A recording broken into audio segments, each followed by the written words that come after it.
देखिए इसमें हमसे पूछा है राइट एंड एक्सप्लेन ब्रीफली, मतलब विस्तार से बताना है ऑल द एसेंशियल फंक्शन। अब सर ये एसेंशियल क्या आ गया? जो आवश्यकता है, इंपॉर्टेंट है, मोस्ट इंपॉर्टेंट है। Function of an operating system, जिस तरह हम देखते हैं कि लॉकडाउन लग गया था तो एसेंशियल सर्विस चालू थी, मतलब रोजमर्रा की जिंदगी जो आवश्यक है उसको आप बंद नहीं कर सकते। वो इसी तरह सिस्टम में भी कुछ एसेंशियल सर्विस होती है, ऑपरेटिंग सिस्टम में भी होती है, उसके बिना आप नहीं कर सकते। तो एसेंशियल में क्या? Process management. जिस तरह फॉर एग्जांपल देख लेते हैं कि आप चलाते हैं तो सीपीयू आपका काम करेगा, रन करेगा, मल्टीपल प्रोग्राम मल्टीटास्किंग करेगा, साइमल्टेनियस एक साथ चलेगा वहां पे। तो ये क्या है? कुछ एसेंशियल है। इसमें करता क्या है? विंडो टास्क में allow user to monitor and manage running process, जो मैं आपको बता रहा था कि यहां से मैं विंडो टास्क मैनेजर पे जाके अपना विंडो टास्क मैनेजर पे गया और यहाँ पे प्रोसेस में देखूंगा कि कौन कौन से मेरे प्रोग्राम है। अगर मान लो सपोज दैट मेरे को कोई प्रोग्राम नहीं चाहिए तो राइट क्लिक करके यहाँ पे मैं एंड टास्क कर दूंगा, मतलब उसको टर्मिनेट कर दूंगा। तो जो प्रोग्राम इंपॉर्टेंट है वो तो रन करेंगे ही करेंगे। अब मेमोरी मैनेजमेंट सिस्टम क्या आ गया? देखिए मेमोरी मैनेजमेंट भी होता है, एक वर्चुअल होता है और एक फिजिकली होता है। देखिए प्राइमरी मेमोरी प्रोसेस क्या है आपका? जैसे ही मैंने सिस्टम स्टार्ट किया तो प्राइमरी मेमोरी करेगा क्या कि वो उसकी जो फाइल्स होंगी कुछ अपने रैम में स्टोर करके रखता है। वहीं वर्चुअल मेमोरी जो है करेगा क्या? जिस तरह डिस्क में जाके, मतलब आपने एसएसडी कोई सी एसएसडी मतलब कोई ड्राइव बनाई है, वहां पे आप गए और वर्ड की फाइल ओपन कर दी, तो वो क्या करेगा? पूरी की पूरी मेमोरी लोड नहीं करेगा, वो एक सिर्फ ओपन तक की रहेगा। उसके अंदर मान लो 100 पेज है। आपने कभी देखा होगा, एक चीज नोट किया होगा कि जब मैंने वर्ड की फाइल खोली और जब मैं ड्रैग करता हूं, खींच के नीचे लाता हूं, तो वो प्रोसेस होने में, खुलने में थोड़ा सा टाइम लग जाता है। क्यों? क्योंकि डिस्क मेमोरी, वर्चुअल मेमोरी अपनी मेमोरी लेगा, वो रैम की मेमोरी जितनी रिक्वायर्ड होगी उतनी लेगा। अगर उसे ज्यादा रिक्वायर्ड है तब वो ज्यादा वहां से रिट्रीव करेगा। तो इसीलिए ये चीज जो है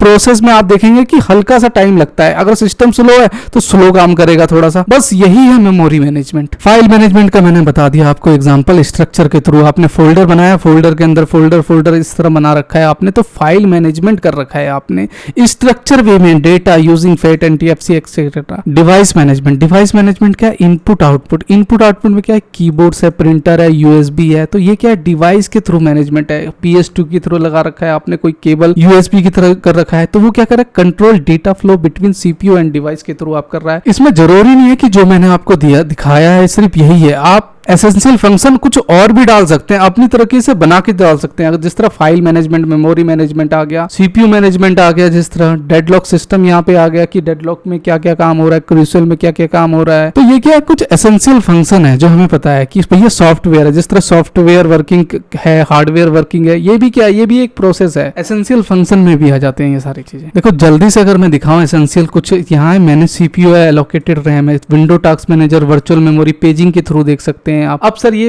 वर्चुअल मेमोरी पेजिंग क्या आ गया? Allocated RAM and supports virtual memory. देखिए वर्चुअल मेमोरी पेजिंग क्या करता है कि आपका जितना लिमिटेड रहेगा पेजिंग उतना ही करेगा, जो मैं आपको वर्ड के थ्रू एग्जांपल दिखा रहा था। मैनेज इनपुट आउटपुट है तो यहाँ पे plug and play USB support है। और वहीं पे बायोमेट्रिक ऑथेंटिकेशन क्या है? प्रिवेंट अनऑथोराइज्ड को रोकता है। अगर आपने ऑथेंटिकेशन लगा रखा है तो थर्ड पार्टी आपकी चाह के भी एक्सेस नहीं कर पाएगी। वहीं पे बात कर लेते हैं TCP IP transfer control, internet protocol, virtual private network, VPN है। तो वीपीएन आपने यूज कर रखा है तो आप इंटरनेट पे क्या कर रहे हैं किसी को कुछ नहीं पता चल सकता। क्यों? क्योंकि वो आपका नेटवर्क जो है प्राइवेट हो चुका है। देखिए इसमें आ गया virtual memory and it's principle of operation, elaborating the virtual of physically address mappings. अब वही चीज आ गई ना, वर्चुअल मेमोरी मतलब एक हार्ड डिस्क है। वर्चुअल, ध्यान से देखिएगा, management technique enable computer components physical memory shortage by temporary transfer data from RAM to disk storage. मतलब टेम्पररी ट्रांसफर करेगा कुछ डेटा है। हो सकता है ना कि आपने कुछ डेटा अगर सेव वेव कर दिया तो टेम्पररी कहाँ है? आपके फिजिकल मेमोरी में है। It provide an illness example के थ्रू यहाँ पे for a large memory space than physically available, allow efficient multitasking and process isolation. अब इसका मतलब क्या हुआ? वो करता क्या है कि आपकी रैम की मेमोरी अगर पूरी ऑक्यूपाई कर लेगा तब तो रैम पूरा यूज होने लग गया ना जी। फॉर एग्जांपल मैं आपको अगर फिजिकली यहाँ पे दिखाऊं तो यहाँ पे टास्क मैनेजर पे आप चले जाइए और यहाँ पे देखिए परफॉर्मेंस में मैं मेमोरी पे क्लिक करूंगा तो आप देखेंगे कुछ ही मेमोरी यहाँ पे ऑक्यूपाई हुई है। और वहीं डिस्क पे देखेंगे तो ये तो ना के बराबर है। मेरा एसएसडी है, थोड़ा फास्ट है, इसीलिए 990 प्रो है, तो आप देखेंगे कहाँ कितना यूज हो रहा है, कुछ भी ना मात्र का यूज हो रहा है। और वहीं पे मेमोरी जितनी है तो मेमोरी यहाँ पे ले रहा है क्योंकि और भी प्रोग्राम रन हो रहे हैं। इंपॉर्टेंट चीज है कि वर्चुअल मेमोरी जो है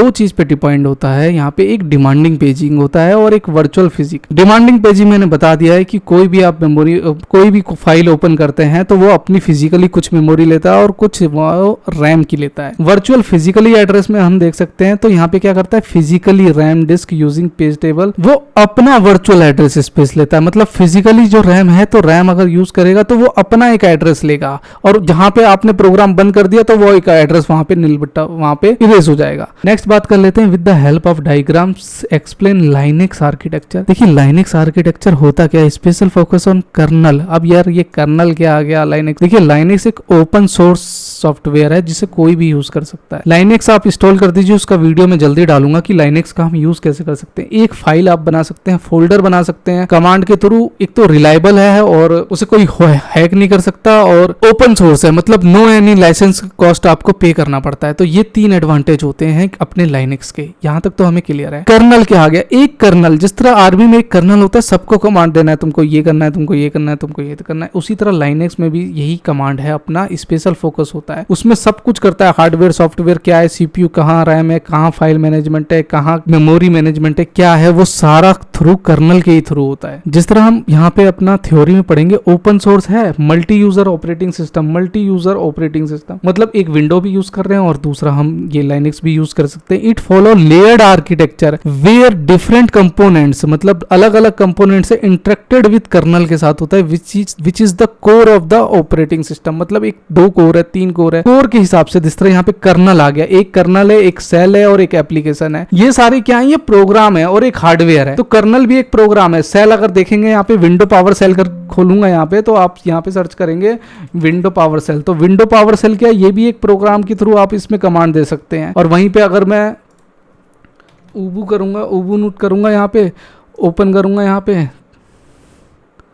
तो ये मैंने इंस्टॉल नहीं किया हुआ, मैं इंस्टॉल करके दिखा दूंगा, तो वो भी अपना काम करेगा। तो ये इसी तरह इसका हमने डायग्राम आप मल्टीपल यूजर के थ्रू आप दिखा सकते हैं यहाँ पे, कर्नल पे, सेल पे, एप्लीकेशन पे और हार्डवेयर पे। तो मिलते हैं नेक्स्ट वीडियो में, तब तक के लिए बाय बाय।